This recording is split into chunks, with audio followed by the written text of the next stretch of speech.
My dad would come home at the end of the week after working multiple jobs. He would buy me like a balloon, and she would get mad because we didn't have the money for it. And he's like, well, but it makes him happy. It's like that. It's like, oh God. It defined me. It's what changed me. It's what made me appreciate life way fucking more. 2 younger brothers. I don't think they're here for. That's ice. Yeah, that's definitely ice. They're here for us. Well, hi, Brandon. Welcome. Hi. So I just did the thing. So I said hi to Eli. Hi. Jake came up with it. I cannot complain. He's the one that suggested that name. Jake's like, what about say hi to Eli? I was like, actually, that's, 100% that worked. I couldn't do better than that. And then Nick started with that. I was like, hi, Eli. And then I was like, okay, there we go. That's how we're going to roll. And then we'll keep it there. Well, thank you for coming today, buddy. No, of course, man. I mean, you know where I live. This is not, Sometimes here. Yeah, half the time. Depending on how much alcohol has been consumed. Yeah, I've had many a naps on that couch. Dude, I'm actually excited because I don't know. I know it was like Nick's. It's learning all the little things. Your friends, you guys talk a lot. We talk a lot. We know a lot about each other. But then there's just giant gaps where you're like, huh? It's probably still true. Yeah, in our case, even though I've known you probably, 6 years? I was thinking, 7? I think no, because we can rewind to that one train shot thing. What year would that have been? Like 2018, 2019, maybe? I have no clue. That's, 6 to 7 years at minimum. I think you were just a video guy on that one. I literally was just a video guy. Yeah. Even I remember seeing your AK video with the one demo was like, hey, I want to do this. I remember watching that just being served. I was like, oh, who is this dude? Had no clue at that time. I'm just going to go ahead and, new Creepcast. I'm just going to go ahead and pull up my channel so I'll have a little bit of a time idea on some of this stuff. Where did this fall in? AR guys versus AK guys. That was 6 years ago. So no shit. YouTube time. So older than 6. It was January 14th of 2019. Okay, dang. That seems longer ago. It really does. Because that's when I started really trying at YouTube. I mean, that's the first time I seen you, period, on YouTube was that video. And then Demo wanted to do a response to it. Yeah. And then invited. And I was like, oh, yeah, fuck yeah, I'll do that. Whatever. And then lo and behold, that got you on Demo's channel. Which is really funny. Yeah, I'm pretty sure I've told that story where it's like, everybody started calling me. They're like, dude, Demo Ranch just stole your video. And I'm like, they're upset. And I'm like, dude, Demo Ranch just stole my video. And he gave credit and everything. But yeah, like a day later, he texted me. No shit. He's like, hey man, I just did a thing on your video. Do you want to come out and do a follow up to that? And that was the first time I ever met Matt. No shit. And that's when you're like, okay, this is going someplace. That video, that was our first viral, quote unquote, viral hit. Because at the time, we're getting a couple thousand views, maybe, on a good video. Sometimes we get a couple hundred, sometimes we get a couple thousand. That one blew up to where we were getting a couple 100,000 on that one video. And we're like, yo, let's do that again. What do we do different? Fuck. I'll do some singing videos. And those would also do really good at that time frame, right? For what it was. Yeah, that was back before YouTube kind of punished the, if you were below 8 minutes, And some people still don't know about the 8-minute rule. Just kind of funny because I forget how much stuff is obvious to us now, having done it for so long. That I try to give advice to people that I like that oh yeah, no, well try doing some of this. Dude, it is going off on that is something crazy. Even on the small YouTube page on Reddit or these other ones, I'll hop on and just give blanket advice really quick. Sure. Podcast, whatever. And the level of pushback you get from weird people, even a dude commented on the say hi because we censor the words on YouTube depending on how much we cuss. Yeah. He was like, you only have to censor the first minute. I don't know why they censored the rest. that was great. Who fucking cares? 5 years ago, too. It didn't affect, now you can't just do that. We've got. Well, yeah. Because if you say, drop too many F-bombs or, they have, tiers of slurs, which is hilarious. Tier or swear words and things like that. if you do too many within like a 1 minute time, no matter where it is in the video, they'll age restrict you, which is fucking crazy. And you remember back in the day when his first 30 seconds or 1 minute, and then you could do more. Like, I want to say it used to be for 7 seconds. Yep. Because it was just in the preview, I think. Like it evolves every few months. That I don't think people understand that. Like everything's changing, and then that's our job is to stay on top of that, talk to the reps, figure stuff out. And that's my biggest gripe with YouTube, because like, you know, people are like, oh, it's a private platform, they can do what they want. I'm like, yes, objectively true within certain guidelines, but it's unfair to the creator when they change the rules so often. It's like, how am I, and then don't grandfather the old content in. So it's like, how am I supposed to make content for what your rules are going to be in 5 years? How the fuck am I supposed to know that? And you guys got hit really hard with it. I mean, that's the full auto stuff and whatnot. And thankfully it was like serendipitous with Pepperbox on that business, but it is you watching you and the rest of the gun guys are like, cool, we just got all this. And then by the way, we can go back and then demonetize stuff. There was a time, the full auto thing, it's like, I'm willing to eat that. Okay, fine. And I'll still do it every now and again because I'm a little naughty and I like machine guns. Gets through a little from time to time. But I get a little as a little treat, you know. And like sometimes they'll get age restricted, and like I'm willing to eat it just to continue to do what I want to do, right? But there was a time where they were trying to crack down, and like this was the first time where I sat in my backyard and laid in the grass and just like felt the sun and just thought about life for a while. Because I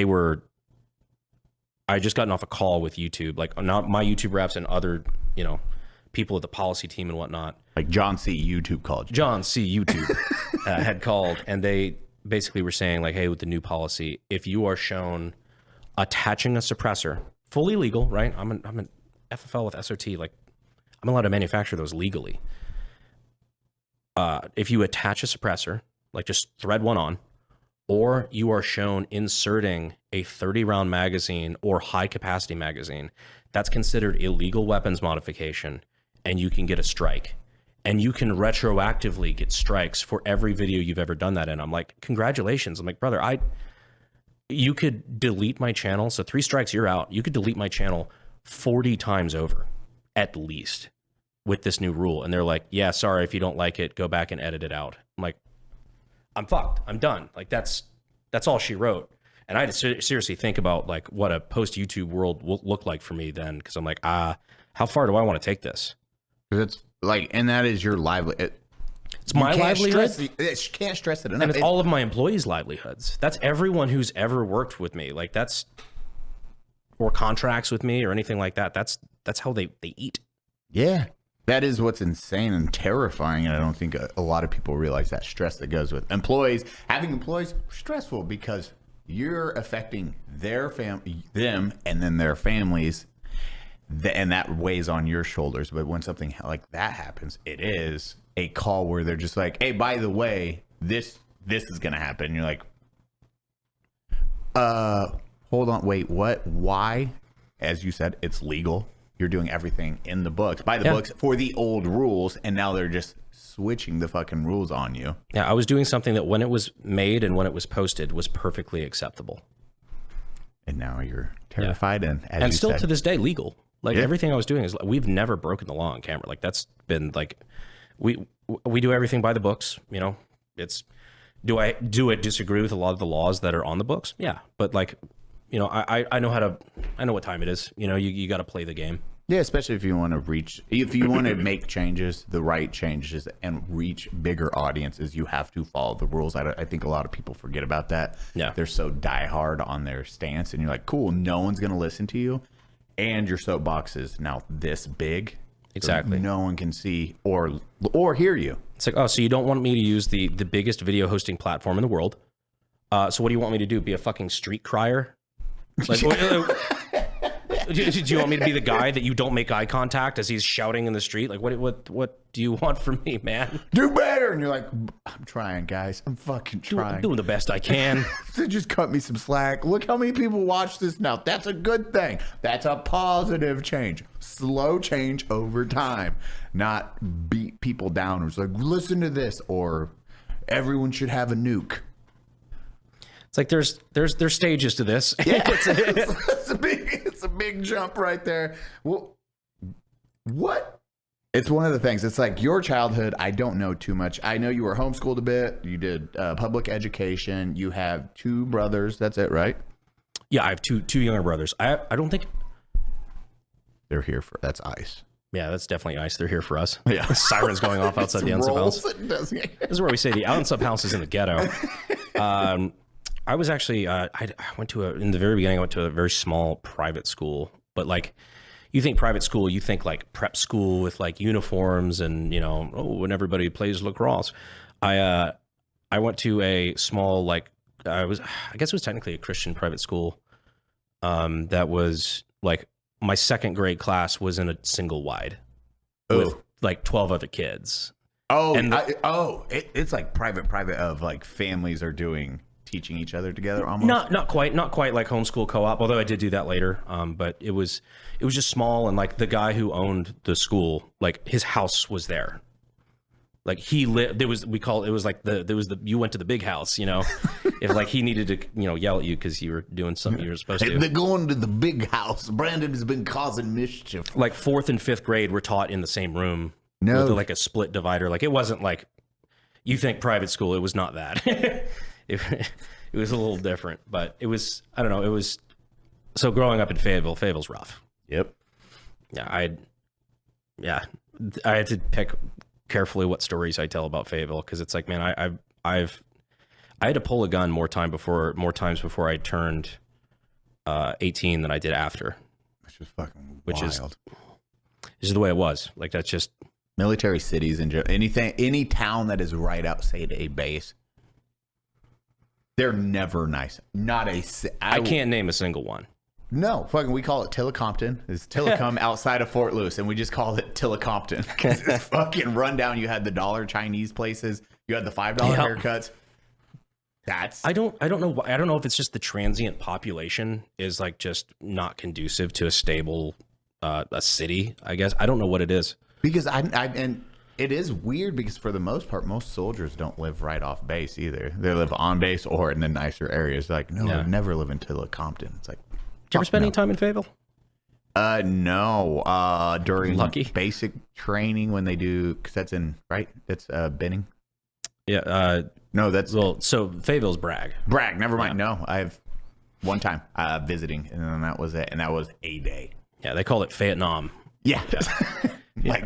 I'm good. So was it your parents that were dad or? So both of my parents were, no part of my family is originally from Fayetteville, but both of my parents were Army brats. So my dad was brought in by, you know, his dad and stepdad and whatnot. And my mother's father was, I think motor pool, he was a Korean War vet. Oh shit. And had fucking 6 kids. And so, yeah. Typical Army guy, I guess. Pumping out kids, and then they were like, "Okay, hey, have you 2 other kids?" And then you lived middle income. It depends on what point in my childhood, because like that's where my most my parents always get a little like we weren't broke. I'm like, there were times we were broke, but I was just thinking about this the other day actually, because so when I was born and like my parents early on, we were in like 1-bedroom apartment kind of thing. Like my dad worked like multiple fast food jobs when I was born. And like, I don't know, I was with my family recently and we were telling these stories where like, there were times when I was young where my dad would come home after like a week of, you know, or at the end of the week after working multiple jobs. And my mom would get mad at him because he would buy me like a balloon at the end of the week. And she would get mad because we didn't have the money for it. And he's like, oh, but it makes him happy. Yeah. Like shit like that. It's like, oh God, it's that it's that positive, it's that struggle too, where it's like, holy fuck, man, my dad, and you appreciate the shit out of it now because you're like, man, my dad worked all these jobs. It gave you that mindset too. Like, I mean, knowing you and your struggles and then you continue to persevere, even depending, and no matter what you're doing, you're like, okay, I'm going to make time. I'm going to work hard because your dad set the standard. And I'm lucky in the way that when I was going through whatever the fuck I went through, I didn't have a kid while I was doing it. And like that, I can only imagine what it was like for that. And like both my parents worked really hard, but like that, I can only imagine. Cause then my dad was working at like, I think he was working late night at Hardee's. He was working night shift at Hardee's to pay for, basically when he wanted to go out on his own, like he wanted to start a business. And, so he was stacking that just to, yeah. So he was like, hey, I got these jobs are set aside to pay bills, take care of my family, or be the best dad I can. And that's like even buying a balloon, which is showing it's like struggle, but it's like, hey, yeah, we don't have money, but this makes my kiddo happy. And that's what fucking matters to me. Yeah. And then on top of that, persevering through, it's like, well, I'll just lose sleep, lose more time, have another job, take on that stress because here's what I want to do. And obviously I don't really remember any of that. That's when I was very young. But just to hear those stories and like now, like, because, you know, you hear this shit growing up and you're like, whatever, mom and dad. But then now you're our age and you hear these stories and it just hits completely fucking different. Yeah, dude. You reflect on those, especially with a kiddo, right? And like, I think I've told it before where I had one gas station. I know you could overdraw it wouldn't do what most gas stations will check if you had like 25 or $50 in your account. Yep. And if you don't, it won't let you pump gas. There is one gas station you could have for like 25 cents. As long as it was on positive, whoop, pull and it you out. Just eat the overdraw fee. Fuck yeah, dude. Until Friday, I was like, fuck it. I'm going to do this. This is how I get to work for the rest of the week. I will just do this. Or, I'm going to just not eat because I'm going to do, when I met Freddie and all them that really set that trajectory up, it was, well, I just am going to eat nothing. I set money for Ryden and baby mama at that time. I was like, okay, you guys are taken care of. I'm buying this ticket. I'm just not going to eat. But I think this is an opportunity that might have a net positive. And it worked, but it's that terrifying. I have to take that risk. I'm going to have to do that. I'm just not going to eat in order to make it happen. And I know I've told that story before when it was like one of my first times hanging out with Cody, like visiting him in Fort Mill. Like as I was coming back from an event, I didn't have enough money for fucking gas. I think I had to ask a friend to Venmo me $30, and I'm like, I'll pay you back when I get there. Like I got nothing in my debit account, and that's when I had like $2 because I had to buy gas to be able to go back, go home, and I didn't have enough money for food when I was there with Cody, and he wanted to get lunch, and it was what'd you do? Well, because it was some like barbecue place, some like pork, you know, some South Carolina barbecue, and I lied and I said that I had already eaten, I wasn't hungry, and I got a water. Is that pride, dude? That pride is the heart, especially like we're blessed now because of all, like, we all usually buy each other's meals now. We don't split the check. It's like, I got it, you got it. But it all comes around at some point, like. But back then, I guarantee you, like, Cody's not picking up everyone. That is everyone splitting their meals, and then you're just like, hey. It was at the point Cody absolutely would have paid for it. Oh, 100%. I know for a fact he would have clearly gotten it. He was doing like he'd been doing the YouTube thing a lot. Like, how about this? He had succeeded at YouTube for longer than I had.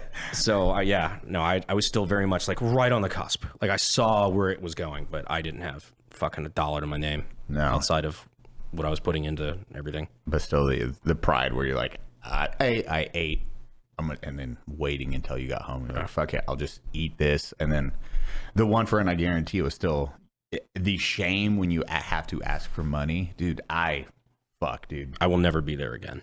No, I've prided myself on never asking my dad for a single dime, and I've had some like struggles where I was like, fuck. And I don't know about you when you were struggling. I would just sell shit that I owned. That was always my go-to. I would just sell shit, man. Like, and when people would be like, oh, well, I don't have money, so can I, or this, I was like, are you selling? I'm struggling, but I'm trying. It's like, are you selling your personal shit yet? No. Yeah, you're not struggling. Fucking struggling, brother. Like, period. When I brought on Zach was my first full-time real employee, right? And back in the olden days, there were times because I'd never taken on that fiscal responsibility to where like I'm having to provide for this guy's whole paycheck. And there were several guns that I had at the time that I gotten through like trade deals or whatever the fuck that I remember selling. And I remember like at a certain point, because I knew he knew the AK market pretty well. There was a Romy G, like an original barrel Romy G kit. AK nerds will fucking get why that's cool. But I that was the first gun apparently that I had asked Zach. I'm like, hey, and I may have like let slip basically that like, I don't know where your paycheck's coming from, essentially. Basically, like, you can start selling off, like, can you just start selling off some of my collections so we can, like, make ends meet so we can continue to do this, and this thing. And that was a thing that fucking hit me like a ton of bricks. Because this year for Christmas, the boys chipped in, and he got me a fucking original Romy G kit, replaced, like, all the boys kind of chipped in for it. And I was just like, oh, cool, like an AK parts kit. He's like, no, this is the exact specs of everything of the gun that the gun that you sold back in the day to pay for my salary. And I was just like, that's really cool. I'll see you guys later. And I went back to my car. I was like, oh, that hurts. Okay. Yeah. But also a testament to your character. Your boys are going out of their way to do something like that, and they remember that moment of, hey, Brandon sacrificed this for me. How can we repay that in years down the road? And I don't like to think that I'm hot shit by any means, but like it means a lot when people remember. Oh fuck yeah. Yeah. I mean it's again testament to your character and then their character. It's not. You have good employees. More on them than me. Yeah, it's yeah. I don't know, I got good boys. They've helped me through some tough stuff.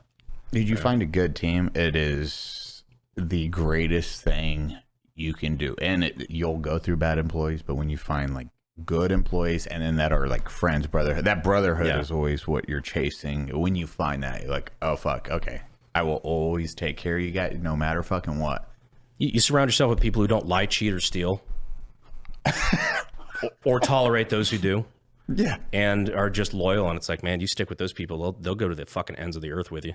Loyalty is my biggest thing. If you have, that is the one thing I was like, money, whatever, don't give a shit. If you're loyal, that will go so far and I will die for them. Like, hands down, like, I'll sacrifice myself for a handful of people and they're all my friends. Like, I was like, oh yeah, I'd die for any of my friends. Because that's what I view loyalty and brotherhood. It is, hey, like, I will give you my word. I'll be brutally honest, probably way too much. But I will. I've seen that side a couple times. Yeah, like, it's like, why do anything else? I was like, I would rather just brutal, honest communication. So that way everyone knows. But then there's never like, well, Eli said this behind somebody's back. It's like, no, Eli would.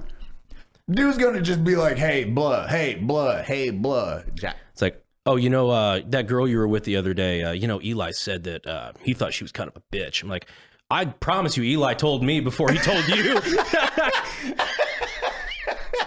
He's not going to pull any punches with that shit. No, it's funny, though, because, I mean, that's what we talk about all the time where, you know, it's like, well, it's something I learned from you. I think you were the first person I ever heard say this, is just small tables and high fences. And then taking care of the people who take care of you at the end of the day. Dude, that's all it takes.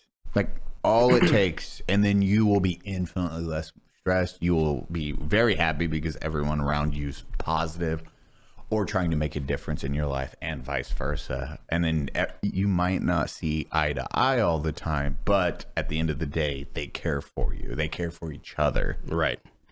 And there's no question. Like, when you did the boxing thing, like, I had... That's all I wanted to do. I was like, oh, I want to see this dude win. That's all I give a fuck. Like, I'm not going to charge. I don't give a shit about that. I just want to be there and be like, let's do this. You probably hit me in the head more than anyone on the planet. Yeah, see? That was my Maybe payment. My dad. Yeah. And he might have that record. But you're giving him a run for his money. So, you had... childhood and then going into your teens, and I think that's when it really took off for the gun stuff and some books we can't mention and cookbooks. Oh, the What books were you thinking? That's what I was wondering. I'm like, well, books we can't mention. What the fuck? No, Anarchist Cookbook for sure. Yeah. Stuff like that. I was always into that shit. But well, I'm bringing it back around from like one bedroom apartment kind of stuff and like where it went from there. My dad, my parents really, they were a good team. But both of them were in the like everything that they did, whether it was mortgage banking, whatever, it was like revolving around the housing market. So I got to, as a kid, see them build a business, but I was too young to appreciate it. I didn't really understand it. I was just like, all of a sudden, like, hey, this Christmas was better than the last one. That's pretty cool. And then the 2007, 2008 financial collapse happened. Oh, God. And that... I talked to my dad about it afterward, and he basically was like, yeah, there was a distinct couple months where I wasn't sure if I should pawn everything to buy canned food and shotguns. Like, it got bad. No shit. So that was everything he had built to that point. And so I just watched them get wiped out overnight. Nothing. On top of like a couple things happened that just like financially it was done. I mean, that was the housing crisis for a reason. You just got to watch the rug get pulled on. Yeah. Everyone. And that's when I was getting out of the military at that time. Boy. Oh, yeah. That was when I was getting out. So I was like, well, jobs aren't a thing right now. I'm going to just go to college. That didn't last but a quarter. Yeah. Yeah. I'll get paid doing this. 3 semesters, so not really. Yeah. About same boat on that. But well, I got to watch them. This is what I'll always be appreciative of is I got to see them face like something that was very brutal like that. Imagine like what you built your entire life to at that point. And at this point they had 3 kids. And I watched them build it again. And it was hard for a couple of years, but like they were able to build it again. And there was probably a little bit too aggressive of some lessons learned on that regard. Like, but I remember my dad like making me read things like Rich Dad Poor Dad and like by Robert Kiyosaki, I think. Yep. And just like teaching me about running businesses. He's like, you will never fucking work for somebody, for the rest of your life, whatever. Like, besides bullshit jobs, obviously, like I like did some construction stuff, cutting grass, whatever, when I was a teenager and stuff. He's like, you will learn how to run businesses, and just very, very insistent on that. Probably, like, again, very possibly a little over aggressively, but it ended up working out. So I can't really bitch on that too much. Most parents, I mean, for the most part, not many are going to be like, be an entrepreneur, work for somebody else. It's go to college, find a good job, stay there. That's your life versus the idea of be an entrepreneur. Here's why. Look what we went through. And you also have, I don't know if you've ever talked about it, and we can remove it if you don't, but like one of your brothers has autism. Yeah. Yep. So it's not like, so it was. That was his own challenge as well. Dude, and then housing crisis, and then doing that because you're trying to provide for 3 kids, and then one that will need a little bit more help. And you're like, fuck, dude. Like, fuck. And shouts out my mom on that because she worked with him every fucking day because we were told by like the doctors and everything like that he was going to be like fucking nonverbal. No shit. Yeah, they were basically like in no uncertain terms. They're like, yeah, your kid's retarded. He'll never speak, like that sort of thing. Like, oh, this is what you can do. And she did like fucking, physical therapy with him. She did like, called it doing the bones on his elbows and stuff like that. Like just the physical sensory stuff. And by all accounts, like he is leagues above where any medical professional said he was going to be. So it's just taking the time and then figuring out what works for them instead of writing it off where it's like, no, they're sorry. It's like, no. Let's figure out how it works for them. It's like there's that one story of a kid in Indiana. He was written off to like, nope, can't, nope, pot. Then he was in college getting his master's by the age of 12. Jesus. Yeah. They were like, oh, he's just fucking terrible at all this. But look, if we point him in this direction and then with math and science, and then we teach him this way for speaking or at least being echolalic or writing shit down. And then he just fucking crushed. I mean, it's crazy if you look at the way that we talk about autism now. And of course, like everybody's got their own like fucking self-diagnosis now. Like, oh, I'm neurodivergent. That makes me interesting. Oh, here's my pronouns. But like, if you look at so true. If you look at the way we talk about it now versus the way we talked about it 30 fucking years ago, it is so radically different. I think we're getting a much better understanding. for Yeah. sure. Yeah, 100%. You're like, well, we didn't have to deal with autism back in the 40s. I'm like, motherfucker, your grandfather collected stamps. We dealt with it. Yeah. We're just different ways at that time. What is it? It's Newton. If you like Newton or any of those, Galileo, it was like where they were terrible. No one liked them. It's like, huh. Was Yeah. it Newton's story was what? The gravity. It was Got hit in the head with an apple and then locked himself in a room for a month. dude, and then he came up with like gravity. He was like, oh, the laws of physics, gravity, because of that. And then it was how the sun is the earth is the center. He's like, no, I think we live in like orbital, like we rotate or orbit around the sun. We live in a solar system. This is how this works. The earth doesn't rotate, or the sun doesn't rotate around the earth. And they're like, well, you can't prove that. He invented calculus in order to prove that theory like, hey, no, this is how this works. So then he did that, and he wasn't even 25 years old yet. He invented calculus. He didn't invent it. He discovered a math, formulated it, or which brother, think about that. yeah. Like, I don't know too much about that side of things specifically, but I do find it very entertaining when you have people like Isaac Newton, like specifically like big figures within, like the music or artistic or whatever, where they were leagues ahead of everybody else, but like something was a little off on them. So many people, either at the time or after, thought like, oh, he's gay because he doesn't care about women. It's like, no. like Tesla, dude. Yeah. Motherfucker just didn't give a shit. Yeah. Like, Ryan's not going to ever give two fucks about girls. They're like, oh, he's 35 and unmarried. Clearly a homosexual. It's like, nah, man, guy just wants to lock himself in a room and think about math. I just like math.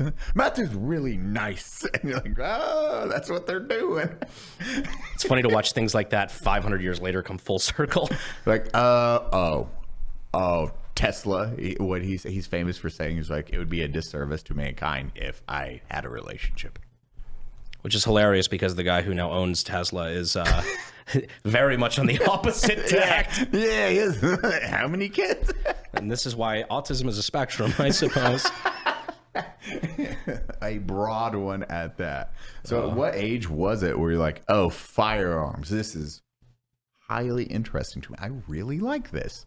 Actually gonna make you want to drink? Yeah, I'll grab it. Anyway, Okay, going back to the firearms though, it's like what age were you like, oh fuck, okay, father probably got you into guns at a younger age, I'm assuming. Yeah, so it was kind of interesting. So I come from an interesting background about that, because like, I'll put it this way, I'm being careful with what I'm saying on camera. Our family had a history of victims of gun violence, I guess you could say. And so like when I was very young, it was extremely important that, guns weren't toys is always what it was. And, when I was real young, like my dad wouldn't even let me like play with cap guns or anything like that you get from a gas station. I was not allowed. No shit. Yeah, it was not and I understand, like as an adult, it's like, yeah, it was the thing that like you treat them with respect. It's not a toy, that sort of thing. That is like that. Side note, unsub, just that sounds like somebody's upstairs, and I don't know if that's Bo. I think it's Bo. But sometimes running around. Sometimes that's not Bo. Like, oh, you're talking about the haunting of the unsub house? Well, that's what you'll hear upstairs, that walking like that. Like when they didn't live here, that's what you'd hear. Really? Yeah. And I'd be like, huh, I don't Sounds like a lot of settling. Yeah, exactly. Yeah. Holy shit, though. Like your pops, like, dang. It tracks. But then, yeah, later on, So that makes sense for. It was the safe, I guess, I don't know. Because like nobody in my family was really like huge gun people in the first place. So like I didn't have like any of those huge like pro-gun influences or anything. But like my dad was always very like, still like very, that's, I guess, not fair to say he wasn't pro-gun. He was pro-gun. But just, obviously there was that cautionary aspect to it. But then I got introduced to firearms pretty early on. And I remember the first time he let me shoot, I had to be like third grade. He let me shoot an AK for the first time. Oh, no shit. Yeah. And it was just very like, all right, here you go. Like, check this out. You know, everything was done very safely and very, you know, by the book.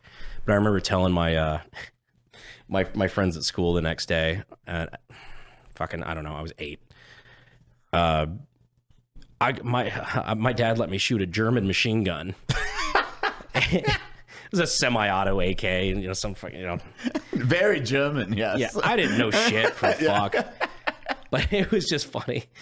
And then that just kind of like, it started fueling the thing, and I just, you know, it was just beating in my head, like, whatever you have, like, there's nothing worth having if it's not reliable.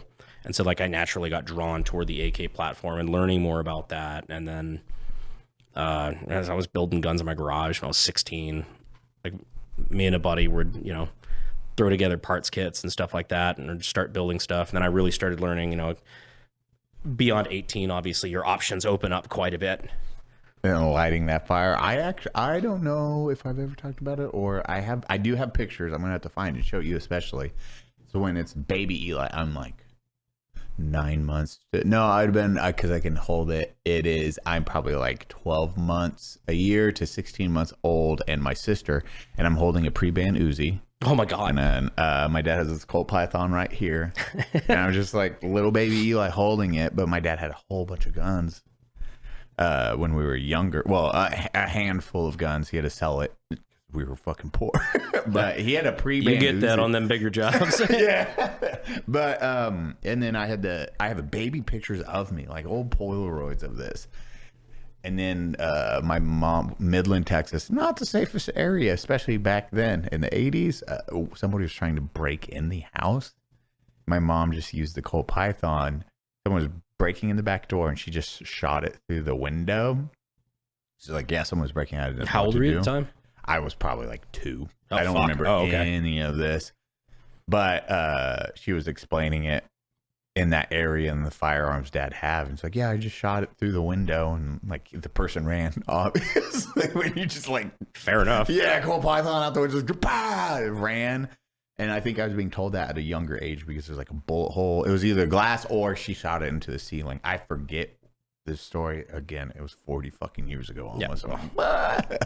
But yeah, firearms ever since I was little, just the, it's a fact of life at a certain. Yeah. And then you're shooting like shitty 22 Viper or not wearing ear pro. I guarantee you probably didn't growing up.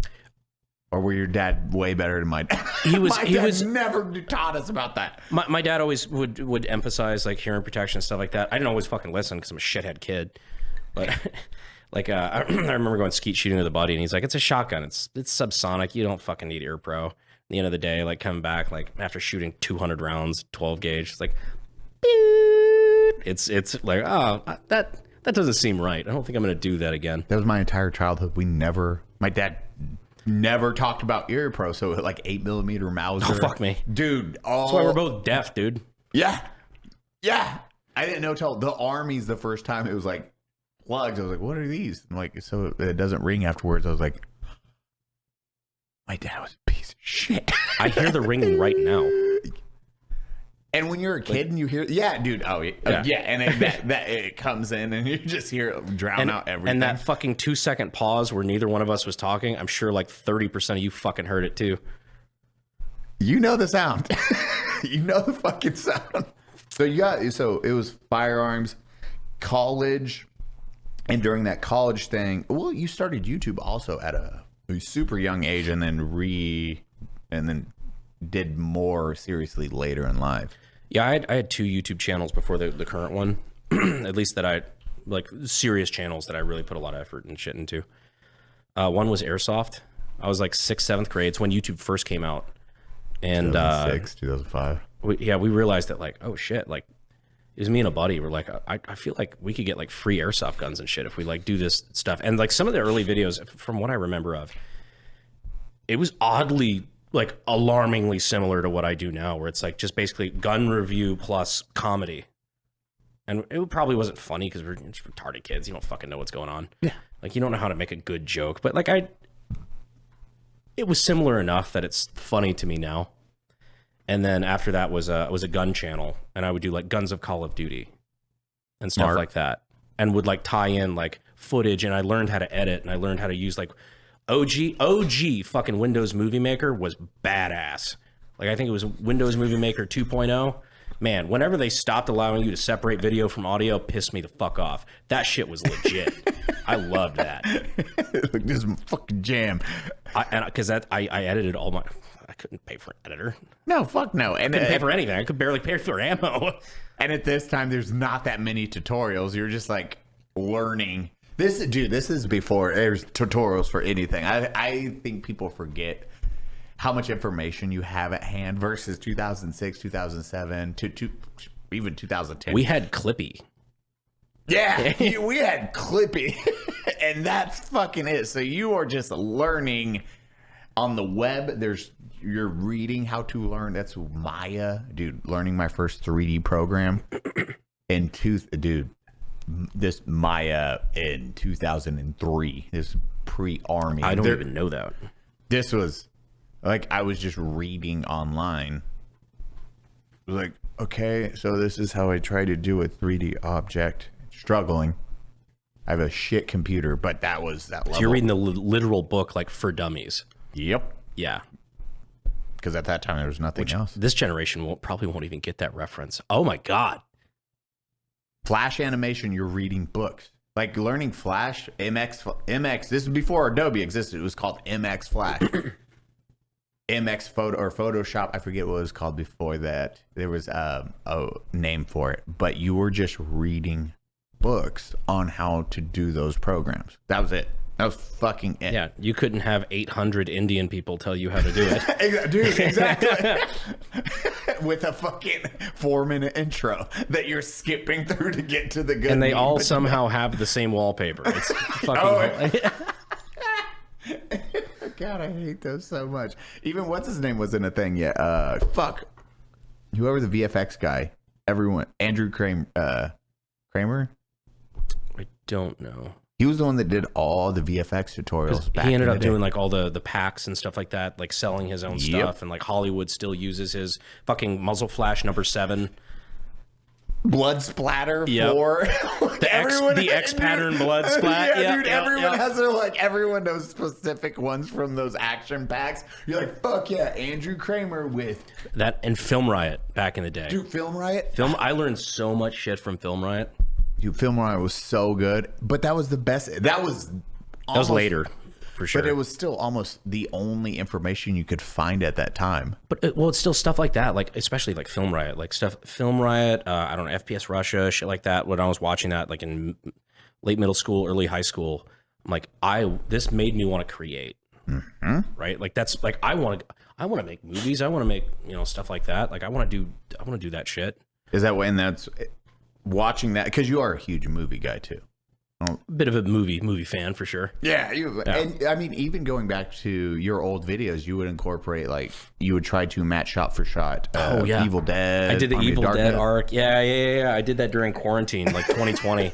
We had like a whole 4-video arc of just me cutting my own hand off with a chainsaw and shit like that. Like not because we had to, but because we were bored and because we both, it was me and Lance at the time. It's like we just wanted to do it. And dude, and it was so satisfying. You look back, it's like, oh man, that was not that good. But you were still learning, you're still editing, you're trying to incorporate these little things. And it's not for money. Not for fucking money. We weren't really making a whole lot back then. Tens of dollars. And I think what was more important is even though that's when YouTube was starting to kick off and I was starting to make a little money at it, the effort we were putting into that wasn't rewarded with money. We were doing it straight up for love of the game. Yep. I remember having just a fucking chainsaw, just doing that shit, and had a friend off screen spraying me with a little syringe with fake blood that we just mixed an hour earlier. Like it's just, you're fucking around, right? Dude, and you adopt that, you take it to what you do now. Like all that old shit that, yes, you look back and it's terrible, it sucks, but it was the process that you learned from it. And you stopped making certain mistakes because you just put in the time. It wasn't for, again, money or anything. It was the love of the game. Yeah. And you're like, oh, I learned something from that experience. Oh, I'll incorporate this that way in post. It's easier, X, Y, and Z.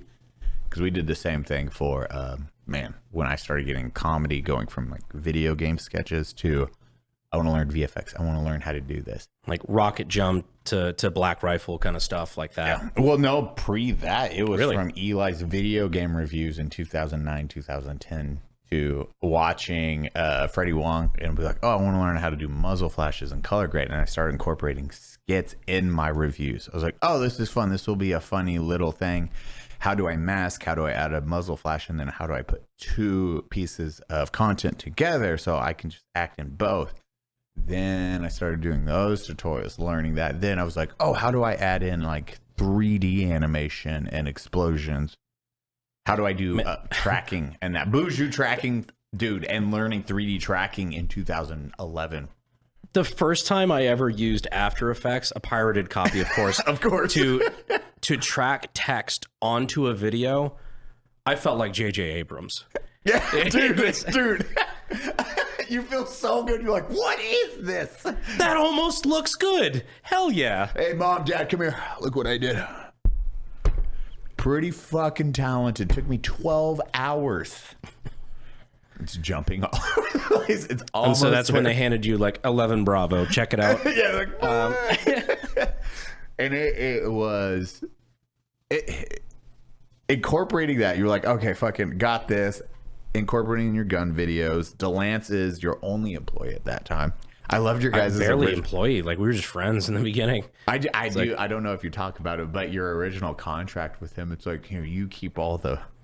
Back with the AdSense, yeah. Before I do that, my first video contract with DeLance was, he's just a friend of mine from high school, and I'm like, hey man, I'm gonna go do some stuff. We had just started the AK-50 project, and I wanted to start recording some of that because I'm like, this might make some cool content one day, like that sort of thing. Like, hey man, do you mind just following me around with a camera and I'll buy you lunch? It was literally a $5 cheeseburger. So when did you meet DeLance? Oh, he's been a friend of mine forever. I don't know. Fuck, I was probably like 12.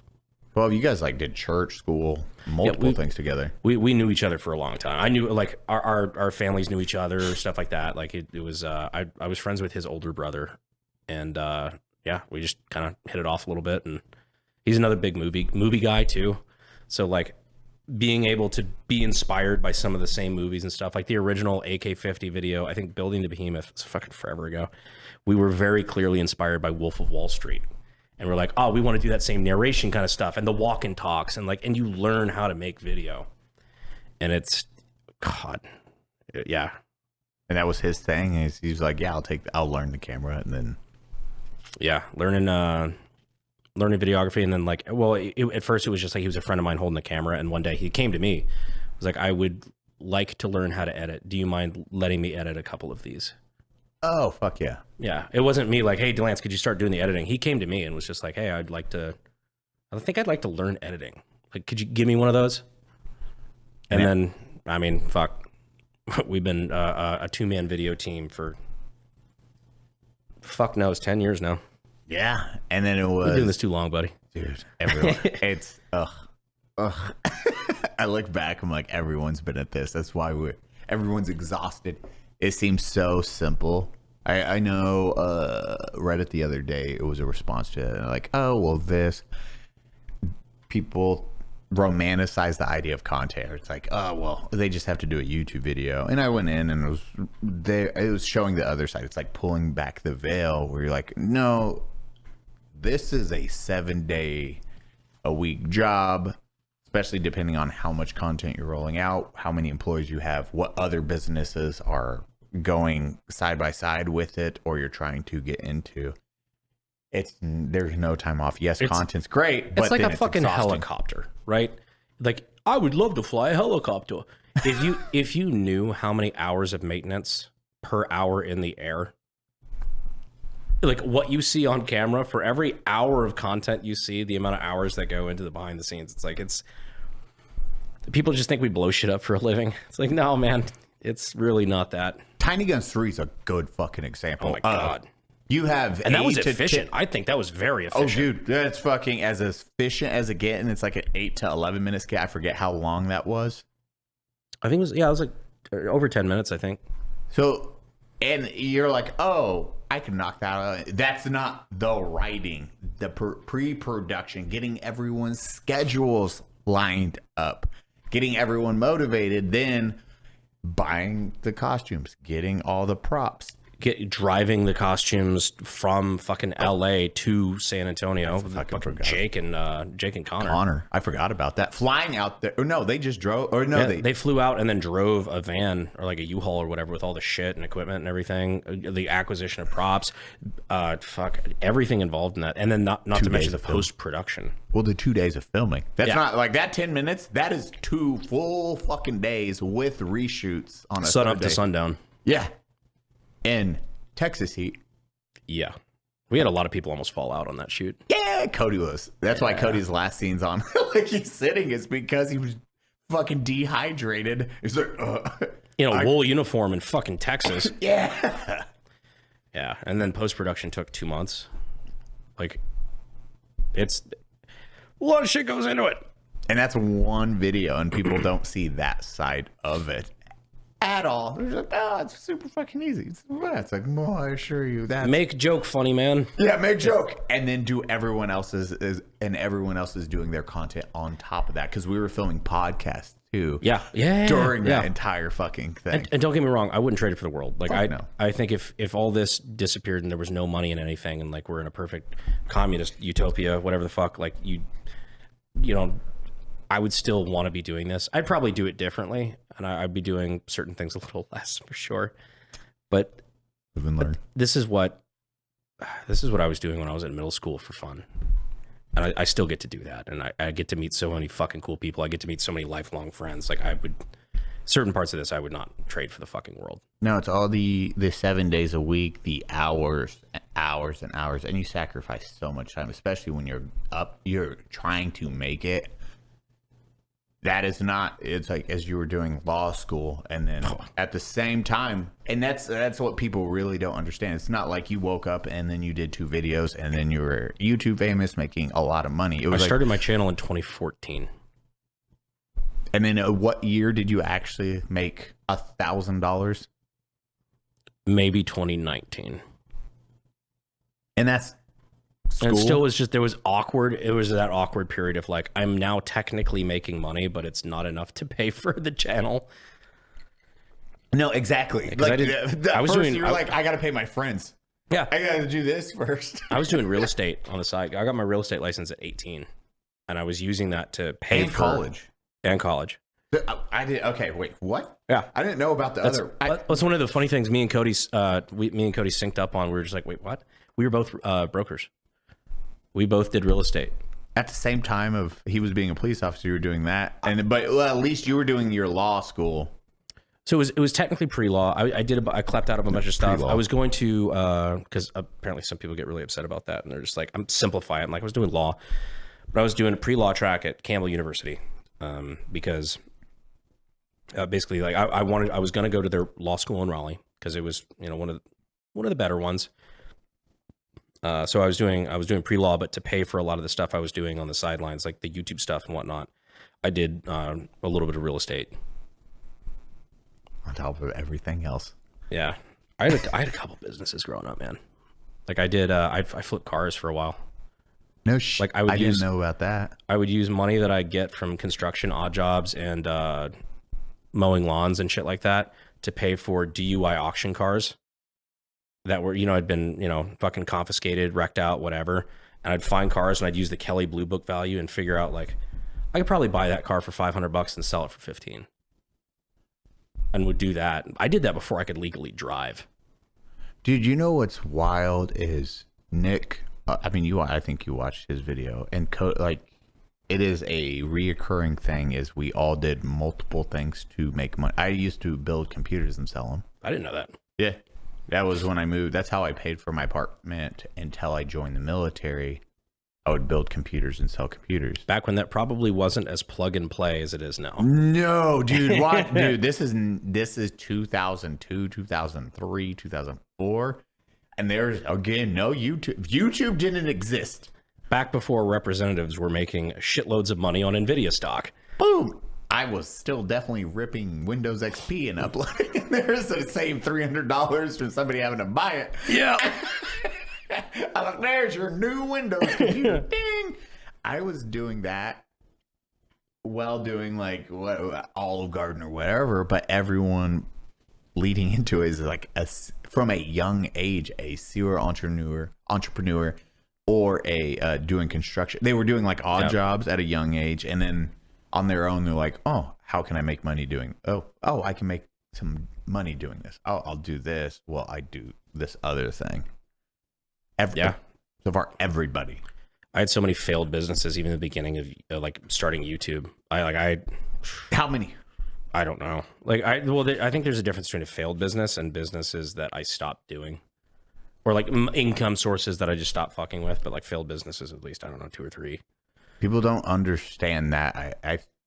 You are going to fail multiple times. It's like what your dad did. It is, I'm going to go, like the housing market crashed, failed. You can take it that way. He could have quit, got a normal job. Instead, it is, fuck that. I learned from my mistakes. I'm not going to make those again. I'm going to then do it again, but in a different fashion. And hopefully this time it gets better. Which I hope I never go through that, because like that sucks. Like to take everything you've ever gotten and just lose it all. But I'm in a place where I feel like pretty confident, and I'll knock on wood to the end of the earth on that one. But like, even if I was in a position where it all got ripped away from me, I now feel confident through the lessons that I've learned and just the life that I've lived and the mentors that I've had, people I've accumulated, like I could build it back. I used to be very worried about that. I'm like, fuck, maybe I got lucky, maybe I this. And there's a certain amount of luck involved, and I'm thankful for what I've got. But I'm like, man, I feel like I could build it again if I needed to. And like, that's a very liberating place to be. I 100% would have faith in any of the guys doing that. It is, you learn it, you figure it out, you learn your lessons. But when we say, even for YouTube, there's like a model that you can follow, or a roadmap that you can follow. As long as you kind of stick to it, you can do that. Same for marketing campaigns for other businesses. The shoes, I think we talked about, like shoes were so fucking stressful because it was a leap. Yeah, I haven't done that like fucking. There was a lot of money too on the outset. Like that was one of those, like we were all like looking at each other like, this is a 6-digit investment. Yeah. And I was like, okay, I've applied this to like everything I've learned throughout my jobs and Black Rifle, whatever. I was like, okay, I've done this multiple times. I know how to do marketing campaigns, launch a successful business with it. I'll apply these things I learned through the charity like the charity things, and then it's just and then everyone stepped up and they worked, and it's that sigh of relief. But dear God, terrifying leading up to it. No, 100%. Like, the stress, as you're saying, it is a 6-figure check you're writing, and you're just like, to be fair, I think it was more stressful for you because it was your idea. Oh, I know. On our side of things, it wasn't. And this is, I but guess, it's still like 6 figures from everyone because it's a collective business, and you're like, oh, so we would have never let you live it down. Oh, dude, no, and I would expect no less from my friends. And I think that's what leads into it, is that you once you've done this enough and you kind of know what works and what doesn't, like you know for a fact that like, okay, you can't afford to be risk averse. No, you like, if you are going to succeed at fucking anything, you're going to have to take risks, and that doesn't mean, I'll just start base jumping and then I'll succeed. It's like, no. You take calculated risks. The fact that you are doing something risky does not mean it's a good idea, but certain times you're just going to have to take a leap of faith. I have a big game plan. Don't think like, well, in 3 months, where's this at? Where's like 6 months, a year, 3 years, 5 years. That's how I always try to envision anything we do is, okay, here's this short term. What is the long term? How do we get there? And then how are we scaling from there? For sure. Still terrifying. Oh, 100%. Especially the more money, the bigger check you have to write for the unknown is fucking terrifying, because you still look at your friends, your employees, you're like, please work. Oh man, I had the AK factory buy for me was fucking huge. Like that was a big step for me, where I went from like lowly YouTuber to like, okay, I'm starting to move and shake a little bit. Yeah, I forgot. Right? Like that is an entire lot. Like, God, that was too. When did you purchase that? And again, you're not where you are now, so that was probably a lot of stress. It was horrifying. I remember. So like, not to jump ahead in the story, but I remember when I first picked up all like the first shipment of stuff. and I had essentially several times over my net worth in the fucking U-Haul. Like, I stopped at a Chick-fil-A 20 minutes down the road, and I went in the bathroom and just stared at myself in the mirror and screamed, fuck, at my reflection in the mirror, because I'm like, what did I just do? Because it was roughly a $250,000 deal. Yeah. And I had to put 50 grand down, which to me was like all the money in the fucking world. Because I'm like, that's a lot. That is for 95% of people a terrifying amount of debt. I was on the hook for it all. Like that was, especially at this point in my life, I had no guarantee that I could make that work. But it was a ton of stuff, and I'm like, I'm doing all the numbers, I'm doing the spreadsheets. I'm like, I should be able to turn a profit on this and come up on the good side of like some tooling and some stuff we really need to grow the business. But I was terrified. And there was a lot of sleepless nights involved in that. And that was a crazy thing. But then we did like, and then you learn how to market, and you learn how to like, hey, that's when we did the AR yard sale. I remember. Holy shit. That's why we did it, is because that paid for the entirety of the down payment. Dude, it's so got you flagged on YouTube right now. Because what we did was we were basically just like, yeah, we're going to do a big, like, because my thought, and like it worked out, where I'm like, okay, instead of selling to companies, right? We had a bunch of AR stuff that I'm like, we'll never use this in my AK company. We had a couple hundred barrels, a bunch of like uppers, you know, shit like that. Instead of just selling it to some company for like 30% or 30% of retail, just to get it off our books so I can make my money back, why don't I just open this up to everybody for 50% off? Like, buy a bunch of AR shit for 50% off. And we had hundreds of people come down. It was like a big thing. And I was like, dude, oh, fuck. And I remember like basically giving an impromptu speech. And most of it was just me being flabbergasted by the amount of people we were able to pull. And I was like, I'm just so fucking thankful. Like, this is incredible. And it was at that moment where like everybody in my life that was like very concerned about the risks I was taking was like, oh, you got this. There might be something to this whole YouTube thing. Dude, I remember you doing that. That's fucking wild. I was petrified. Bro, holy, yeah, I remember that entire, when did that happen? That was, so you want to know a fucking cooler part of that story that I don't think is public? So we did that in Myrtle Beach. I remember you talking about that entire thing. We did that in Myrtle Beach. And I'm pulling up a picture, and this probably can't be on it, but the we did that in Myrtle Beach, and the 2018. It was 2020. Okay. I know that for a fact because it was, I think, March, April, something like that of 2020. Because it was literally a couple of days before the South Carolina government shut everything down for COVID and said you can't have gatherings of more than 20 people or something like that. So I came very close to just taking a massive gamble that blew up in my fucking face. Oh, serendipitous. Everything worked out the way it did. It was horrifying. Real quick aside, this was the table of just the cash from that. I looked at Zach and I said, what we're doing feels illegal. Holy shit. Yeah, that's Money Mayweather over here. It was crazy.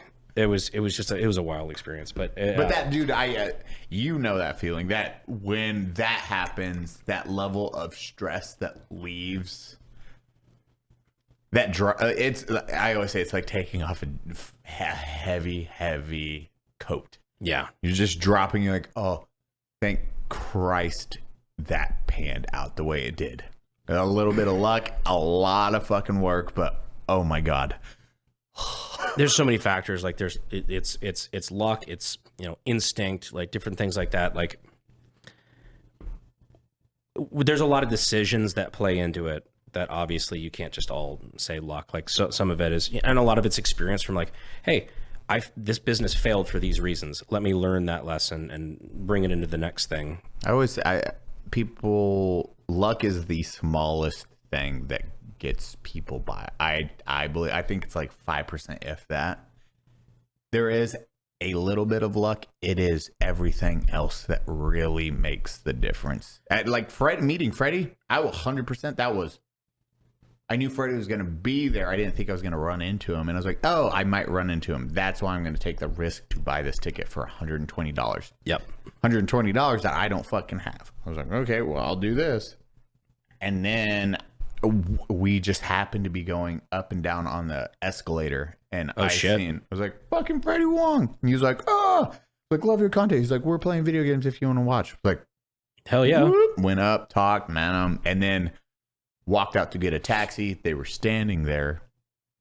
When I went to it, I was like, oh, hey, what's up? I was like, love your shit. And then they're like, yeah, we're going to someplace. I was like, well, have fun. Got in my taxi, went to a bar, having fun at the bar. They walked into that bar. And I was like, oh, what's up? Blah, blah, blah. Got a picture. Finally, I was like, hey, can I get a selfie? And they're like, yeah, of course. Boom. Got a picture. I was like, hey, do you want to grab some drinks? And they're like, no, we have a party to go to. I was like, oh, have fun.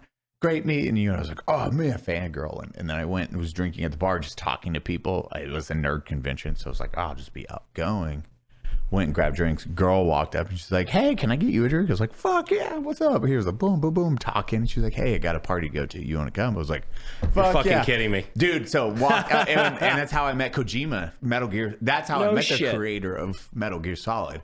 That party. She was like, hey, she was a content creator at that time. Hey, do you want to come to this? That's the association thing, because what's funny is that there's a non-0% chance. She was like, he was just talking to Freddie Wong. I need to take him to this party.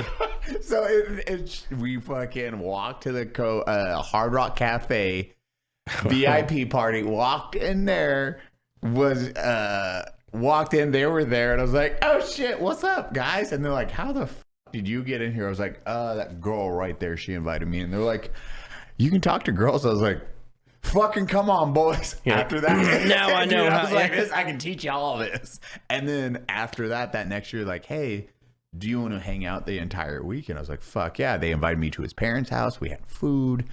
And then after, yeah, dude. Damn. And we just partied for 4 days straight. And then that next month, they're like, hey, we're shooting VGHS season 3. Do you want to move down? And the video game high school? Yeah. Yeah. Do you want to be part of the team? I was like, zero questions. Is that where you met Harley? That is where I met okay, Harley. Yeah, there you go. Yep. So, and it all just fucking dude. And I packed my car.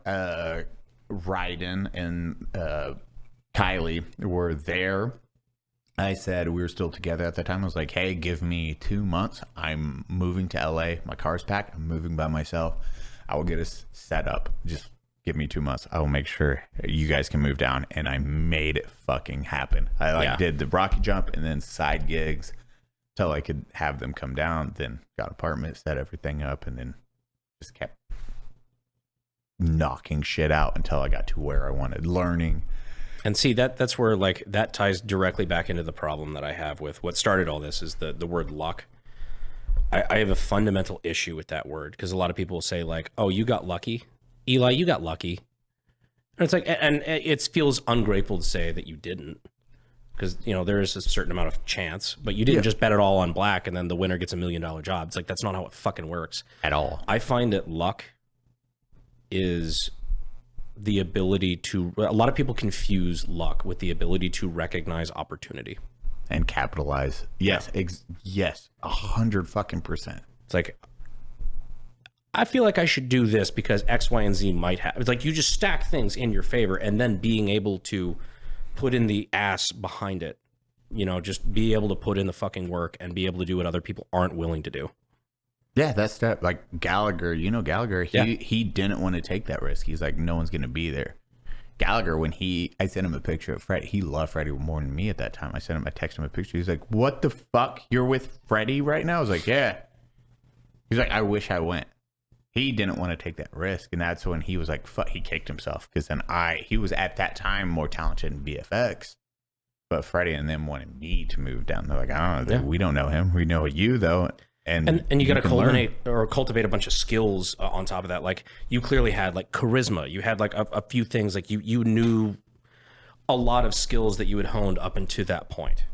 Yeah. But like, again, putting yourself in those opportunities, like YouTube, we took a gamble on YouTube pretty early, which is funny because I feel like I came in late. Like, actually, like, since You're like, and dude, you came in. You doing that lawyer thing would have paid out way, like, on paper. Huh? On paper. On paper, you're like, cool. And then it's more stable. It's all these things where you work for a firm and blah, blah, blah. Parents understand. Because I originally wanted to go, like, you know, growing up in Fort Bragg, like, I originally wanted to go the military route. I was always like, I want to do SF selection. I want to do this stuff. I don't know, whatever. It's like, because you're around it all the time, right? Yeah, dude. And my parents are like, law school is probably a good idea. Good parents. 3 months in, or excuse me, not 3 months, 3 semesters in is when I called it quits. Because like up until that point, I was like, I'm gonna literally fucking kill myself. I'm like, this is not. I can't do this. This isn't what is here. Like the business school element, like stuff like that. I was being taught. I thought like I was being taught how to run a business and how to succeed in business. And in fact, I was being taught how to write a memo for my shitty corporate boss. And just the people I had around me all the time, like this is not gonna fucking work. No, at all. You're like, nope. I'm gonna just take the leap of faith and make that. I'm going to make that work. I cannot stress that enough. Yeah. I am going, no matter what, make this work. Because there was I guarantee you had moments where you're like, fucking this sucks so fucking bad. I'll give you the option of whether or not you want to include this, because it might be a little dark for what you're trying to do here. I know, like, I would rather have dark. I love fucking... I did the shitty, you know, it's kind of cliche now, but I genuinely did that, where I had a fucking hollow point. That was the first thing that I saw every morning of every day, where it was sitting next to my fucking bedside, where I'm like, if this doesn't work out, that's what's in it for me. It's like it was just kind of like a reminder every day of like, I was at that point where I'm like, I am not going to go back to school. I'm not going to do that again. I'm not going to do all this stuff. Like, I'm going to succeed in what I'm doing. And I was trying to just keep myself motivated to the gills. And there's a lot of mistakes I made in that, where I probably pushed myself a little too far and probably did a lot of damage to my body with the all-nighters and working for no reason and just wanting to grind and stuff like that. But I really it still like gets me jazzed to this day, where I'm like, I had the fire at that point. And it separates you from 99% of people. It is that fire. And you have to find it a lot of time. I know mine was, man, that's like, I don't know if I ever talk about it, but it is when we had Brooklyn Rose, which would be my daughter. We were 7 months pregnant with her, and we lost her. Fuck. So we had to do a stillbirth. Oh, Jesus, man. Yeah, and it was like one of the hardest fucking moments of my life. And I remember at that point, I was still emotionally, I didn't know how to register it. How old were you at this point? This was, I was 23 at this point. I want to say I was 23, and it was that entire event and going through that, and it didn't hit, I was still cold. I just got back. I got back from Iraq. It was probably like a year and a half after war, getting out of the military, maybe 2 years.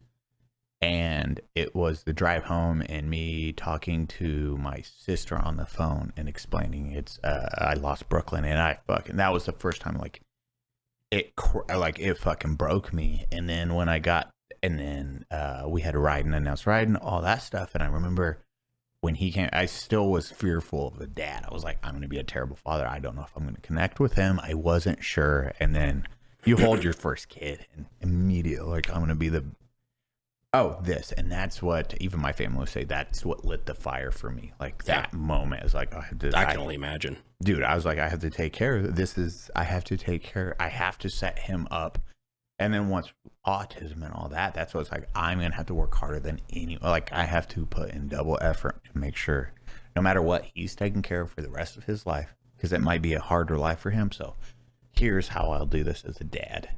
I'm going to just sacrifice sleep. Well, like what you're doing. Yeah. It's like, I'm going to sacrifice X, Y, and Z. So my family, my kiddos, they don't have to worry. What's that constant like guilt where you're like, if I'm not working, I'm letting someone down. Yes. And it sucks because you self-reflect and you're like, fuck, I sacrificed away. You sacrificed so fucking much, and you look back and there's moments you're like, and you look back, you're like, I didn't need to do that, but I felt it, you know? Yeah. And you come out the other side. You'll have some regrets, but for the most part, you're like, you know what? You look and you're like, they're taken care of. Yeah. Okay. Mission accomplished. With that, like, do you have any regrets in your life where you're like, I don't know. It's I guess what I'm getting at is not that you regret trying so hard. No. Especially like as a kid, but like, you'll have having like a kid. mine is. I'll give this example. It's like for that level of work and how to set right enough for success. And now my family, it was sacrificing time away from him to make sure everything came to fruition. And I knew I was just going to have to sacrifice time for my kiddo to make that a possibility. And that is like one of the biggest regrets. But I mean, now I get to spend the rest of the time with it. It just sucks when you're like your kiddo, you're there as much as you can, but you would like to be a lot more with them. I guess the thing that I come back to, and I'm pretty sure I've said this at some point, but I haven't said this part, but I had a moment where I was on like a family vacation where I was taking like a couple days away with, some family that was from out of town. And, I guess my great grandmother at the time, she's still my great grandmother, but you know what I mean? Yeah. I was right in the middle of like, I was unhealthy. And like, I can look back on old videos and like, I wasn't eating, I wasn't sleeping, I was in that. And, I remember like my dad pulling me away for like a walk on the beach at one point. And he's like, you are gonna die.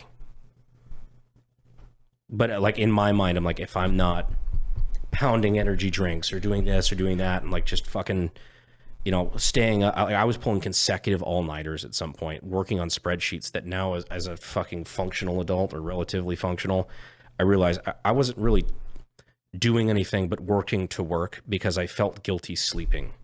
I felt guilty playing video games or watching a movie or de-stressing because any moment I wasn't spending working, I was a failure. Yep. And that's probably something that would have benefited from a therapist at the time. But like, it's something that now as an adult, if I could go back into 20 and talk to 23-year-old me, 22-year-old me, I would tell them like, look, man, I get it. Work hard. Work as hard as you fucking can. If you have something to do. Yes. Don't invent tasks for yourself because you feel productive. Make sure what you're doing is actually bearing fruit. Yep. Otherwise, spend time with your family. Fucking relax a little bit. Yeah. And I know that's easy to say on the other side of it. And that's it's the hardest saying because it's the even preaching it. You're like, fuck, because then you're telling somebody out there and they're like, well, that's not me yet. I still haven't hit that, or I'm working on something great. Yeah. Not until it fails, or you figure out it's like, oh, that wasn't worth it. And it comes off as very much like that's fucking easy for you to say. And I get that. But that's the hardest position, like in anything. So it's always the motivating factor. I think we do a really good job. It's like, hey, like learn from our mistakes. Also, like work hard. It can pay off. It is a lot, but it can pay off. But it's gonna suck too. But also be smart about it.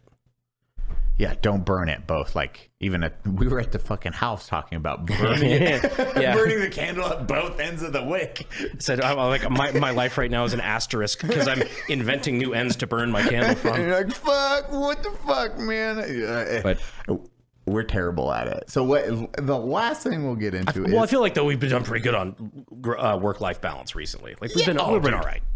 Way better than I think I've ever been as an adult anyway. Same. It's doing way better. Way better.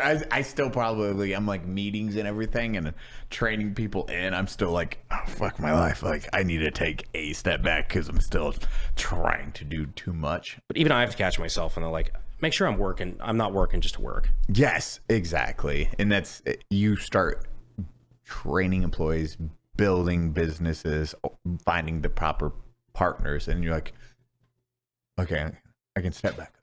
I can step back a little bit more. I can step back a little bit more versus I have to do everything right now. I'm fucking myself because of this. With it, what is your big plans now? You're like government, we've talked about a bit, but for YouTube, what are your big plans? And then we'll close it out because that's like, I think that's a good, all that culminates to where you are now in life, but we are at the end. It's a demo. We've been doing this a long fucking time. Yeah. All of us are fucking tired. It's odd balls. And every time I say that, like I say it out loud, it's like, don't worry, I'm not going to demo you guys anytime soon. Like I'll be around for a while in some capacity, or like as long as I can do it. I'm happy to do it. But I don't know. It sounds counterintuitive, but I've learned to not chart a path for myself now, where it's like opportunity will come up and I'll examine it at that moment and decide if it's a good thing or not. It's like if I had so many arbitrary goals for, at this year I'll be here, or this, and I've realized, like, have those ever worked out for me? No. Okay, so I'm fucking batting 1,000 with that. I'm like, all right, 0 and 100. I'll play it by ear. And like, that used to stress me the fuck out, but now I get it. Where it's like, I'm just gonna take things as they go, one day at a time, and then I'll adjust fire from there. Because well, here's an interesting way of putting it, I guess. Who is better suited to make a decision for me a year from now? Me now or me in a year? I think Brandon in a year is going to do way better than Brandon right now. You learn so much as time goes on. Yeah, you really do. Not only do you learn about yourself, but you learn about, okay, well, this is the position I'm in. This is the position the market's in. This is setting arbitrary goals for yourself it can be good for you, but like the inability to adjust fire on the fly is. I was gonna say the last question I have is, do you have any bits of information or something you want to pass off, words of advice to anyone watching for what they're going through right now?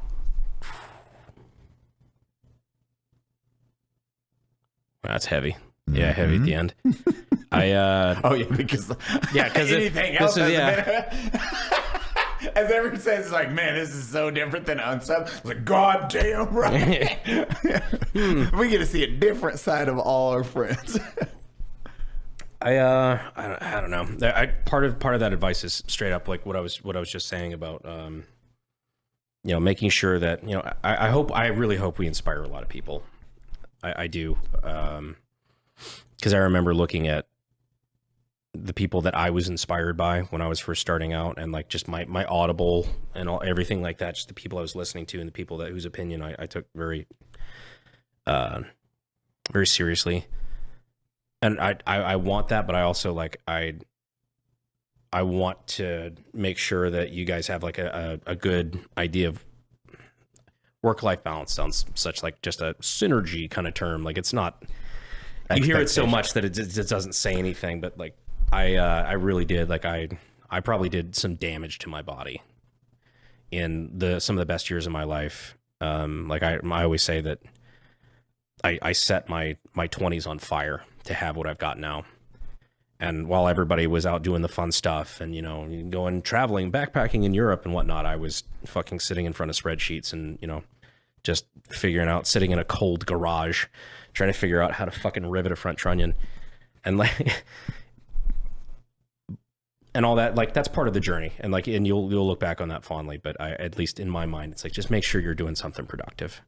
Because if you're not, don't stay up till fucking 5 o'clock in the morning imagining fucking, how if I do this percentage on this and this, and like, I don't need to be doing that right now. I can sleep.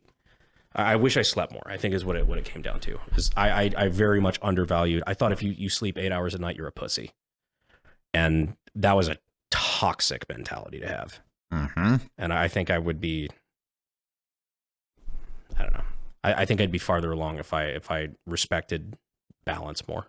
It's a hard one. It's the hardest thing to figure. It's like, is that what got me here? It's because I didn't have that balance. You look back and you do regret not having it.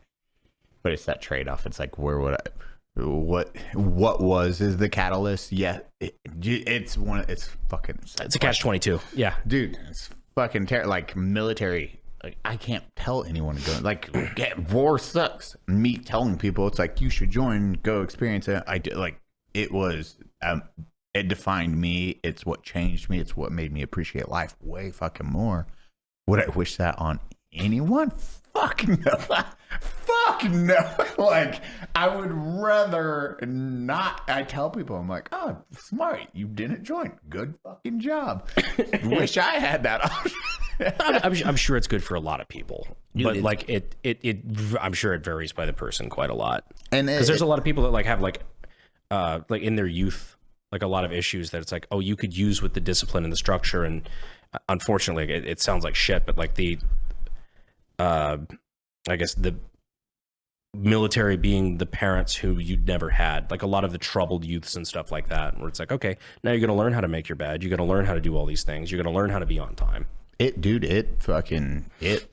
I needed that for that at that time in my life, was that extra level of structure, organization, brotherhood. That's what I was a shy kid. That kicked me out of that really fucking fast. And then how it made me just appreciate life. It fucked with a bunch of, like, I got lucky where I didn't have that emotional attachment or whatever it is, but I got to see how it affected my friends. I'm like, oh fuck, dude. Like, that's why we had like 20 lost 16 there, but we've had 28 suicides since just my battalion. Everybody who is in that I know that was in like around the time you were, it's the story that I hear every time, where it's most are after action. Like, oh dude, yeah, because again, I got lucky with how my brain processes that, but if people up and it's like, you're like, oh shit, but I appreciate what I experienced. I can't wish that. And that's kind of the same thing where you're like, I don't think it's the same thing necessarily. No, well, like you still burn it down and you're like, fuck. Yeah. It's that hard call. It's like, mostly it's a joke, but I'm like, it's like, like, I don't think you compare what I did to combat, but it's just that hard when you're like, I did, but you're giving good advice. It's like, was it good for me? Objectively, no, I don't think so, but it gave me perspective. Exactly. And it gave you perspective too, where now, I mean, fuck. I don't know. You'd say the line, Eli. It's the trials and tribulations. Where it's like I always make the joke of like, all my best friends know what gunmetal tastes like. Yep. You know, if you've never been through anything in your life, you just in my opinion, you're not funny and you're not interesting. Is typically my experience, and that's why I like people who push themselves. Dude, fucking Rich, like. You just said it best. It's all our friends have that gallows humor, and then the trials and tribulations that got them where they are, and probably why we connect on such a deep level is we know how shit can be. Like, we can see how ugly shit can get, how ugly mankind can get, and we appreciate the fuck out of everything we have now, especially our friends. And I love how well we take care of each other. If someone's going through something, yeah, any one of us is going to cover down and have that person's back, and that's where I feel most blessed, I think. Yeah, it's it's overused, but it's a good group of boys. It's the best job I ever had. Best job I ever fucking had. No, it's beautiful. Brandon, thank you so fucking much for coming on, brother. Of course, man. Thanks for having me, dude. That was an amazing. I learned so much. All I wanted. It's funny because we haven't known each other for so long. And it's just kind of like, what don't we fucking know? Yeah. And I just learned a fuck ton. I'm like, yes. So thank you, brother. I truly appreciate your time. Oh, of course, man. No, like I said, well, you know where to find me. So, but, love you, Brandon Herrera. Everyone, thank you guys so fucking much. Appreciate it, guys. Hope you enjoyed it.